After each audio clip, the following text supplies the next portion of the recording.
बिस्मिल्लाहिर्रहमानिर्रहीम। अस्सलामु अलैकुम class. Today our next topic is torque. तो देखिए क्लास, व्हाट इज़ टॉर्क।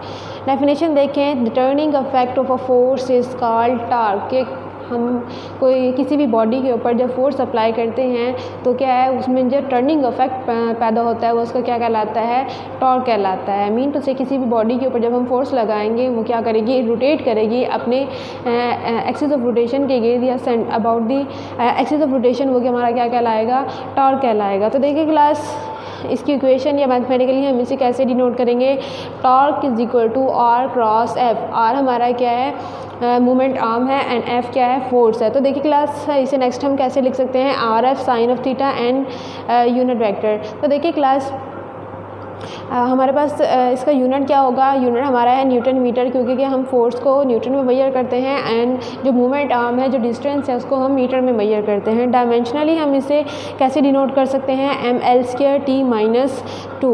अब देखिए क्लास, यहाँ पे हमारा जो मूवमेंट आर्म है, आर है, उसको हम कैसे डिफाइन कर सकते हैं, the perpendicular distance from the axis of rotation to the line action of force. की क्या है, perpendicular distance from the axis of rotation, कि किसी भी बॉडी के ऊपर जब हम फोर्स लगा रहे होते हैं किसी भी पॉइंट पर, और उसका सेंटर एक्सिस ऑफ रोटेशन से उस पॉइंट तक का जो फासला होगा वो हमारा क्या कहलाएगा, मोमेंट आर्म कहलाएगा। तो देखिए क्लास, इस फिगर में हमारे पास क्या है, ये कोई भी बॉडी है, इसके पॉइंट P पर हमारे पर क्या लगा रहे हैं, एक फोर्स F लगा रहे हैं। तो देखिए क्लास, ये पॉइंट O क्या है, एक्सिस ऑफ रोटेशन है।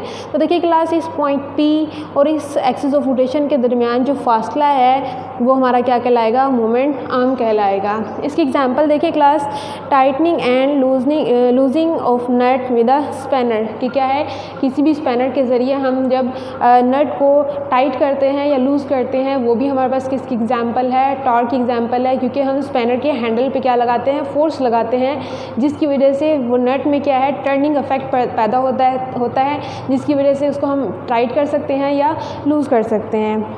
आगे एक्सप्लेनेशन में देखिए क्लास, क्या है, टॉर्क ऑन रिजिड बॉडी। कि क्या है, कोई भी हमारे पास रिजिड बॉडी हो उसमें टॉर्क कैसे प्रोड्यूस होगा।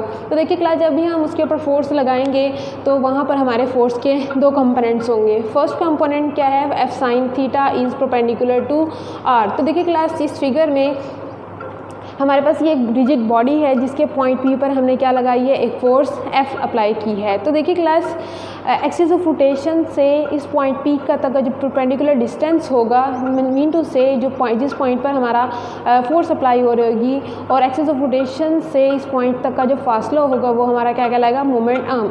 अब देखिए क्लास, हमारे पास यहाँ पे फोर्स के दो कंपोनेंट्स हैं, एक F cos of theta and F sine of theta. अब देखिए क्लास, इन्होंने कहा F sine theta is perpendicular to R. तो देखिए क्लास, इस फिगर में F साइन ऑफ थीटा जो हमारा कंपोनेंट है फोर्स का, वो इस R के ऊपर क्या है, परपेंडिकुलर है। सेकंड देखिए, F cos of theta is along the direction of R। तो देखिए क्लास, जो हमारा फोर्स का सेकंड कंपोनेंट है F कॉज ऑफ थीटा, ये क्या है, along the direction of R। Mean to से हमारा जो F कॉज ऑफ थीटा है is in the direction of this. तो देखिए क्लास, जब हमारा F कॉज ऑफ थीटा इस डायरेक्शन में होगा तो हमारा जो टॉर्क होगा यहाँ पर वो क्या होगा, ज़ीरो हो जाएगा, क्योंकि जो हमारा R कंपोनेंट है और फोर्स का F cos of theta component है वो क्या है, दोनों एक ही डायरेक्शन में है। एंगल हमारा वहाँ पे कितना बनेगा, ज़ीरो बनेगा। तब हम वहाँ पे कह सकते हैं कि जो हमारा टॉर्क होगा ड्यू टू दिस कंपोनेंट वो क्या होगा, ज़ीरो होगा। तो हमारा टॉर्क किस कंपोनेंट की वजह से होगा, F साइन ऑफ थीटा की वजह से होगा। तो देखिए क्लास, हमें पता है torque is equal to R F. तो देखिए क्लास, हमारा ये क्या है, मोमेंट आर्म है, एज इट इज़ लिखा जाएगा, और फोर्स का किस कंपोनेंट की वजह से हमारे पास टॉर्क प्रोड्यूस होगा, फोर्स के F sine of theta component की वजह से टॉर्क प्रोड्यूस होगा। तो देखिए क्लास, टॉर्क हमारे पास वैल्यू क्या देगा, यहाँ पे R F sine of theta. अगर वेक्टर फॉर्म में लिखना चाहें तो हम कैसे लिखेंगे, R F sine of theta R unit vector. ये क्या है, आर का पोजीशन वेक्टर है जिससे हम क्या कर रहे हैं, इसकी डायरेक्शन को शो करेंगे। तो देखिए क्लास, इसको हम फर्दर कैसे लिख सकते हैं, torque is equal to R cross F. इसी इक्वेशन नंबर ए का नाम दे लें। अब देखिए क्लास, ये तो था कि हमारे फोर्स की वजह से जो टॉर्क प्रोड्यूस हुआ है। अब देखिए class, resolve the position vector R into its component. जैसे हमने फोर्स को इसके पोजीशन वेक्टर को इसके कंपोनेंट्स में डिवाइड किया, इसी तरह हम क्या करेंगे, आर को, मोमेंट आर्म को इसके कंपोनेंट्स में डिवाइड करेंगे। तो देखिए क्लास, यहाँ पे हमारे पास दो कंपोनेंट्स होंगे, एक आर साइन ऑफ थीटा होगा, एक आर कॉज ऑफ थीटा होगा। तो देखिए क्लास यहाँ पे हमारे पास R sine of theta component use करेंगे। तो देखें class torque is equal to F और आर का कंपोनेंट यूज़ कर रहे हैं आर साइन ऑफ थीटा। तो हमारे पास यहाँ पे वैल्यू आएगी R F sine of theta. इसे वेक्टर फॉर्म में लिखना चाहें तो क्या होगा, torque is equal to R F sine of theta R unit vector. तो देखिए क्लास इसे हम फर्दर कैसे लिख सकते हैं, torque is equal to R cross F, equation number B का नाम दे लें। तो देखिए class equation A and equation B के मेन टू से हम फोर्स के कंपोनेंट को देखें या हम जो हमारे पास मोमेंट आर्म है उसके कंपोनेंट्स को देखें, तो देखें हमारे पास टॉर्क का जो रिज़ल्ट है वो क्या है, torque is equal to R cross F के हम किसी भी बॉडी के ऊपर फोर्स लगाएं तो उसके अंदर क्या होगा, टर्निंग इफेक्ट प्रोड्यूस होगा, यही हमारा क्या है, टॉर्क है। अब देखिए क्लास कुछ इंपॉर्टेंट पॉइंट्स हैं अबाउट द टार्क, वो क्या हैं important points about the torque. First देखिए class, torque is counterpart of force for rotational motion. जैसे कि हम लीनियर मोशन के लिए क्या लेते हैं, F is equal to M A. तो इसी तरह जो टार्क है हमारा आर क्रॉस एफ, ये क्या है, ये भी हमारी क्या है, फोर्स है जिसकी वजह से हमारी बॉडी है क्या है, रोटेशनल मोशन को शो करती है। सेकंड देखिए class, torque is also called moment of force, कि जो हमारा टार्क है वो उसका हम सेकंड नाम क्या दे सकते हैं, मोमेंट ऑफ फोर्स।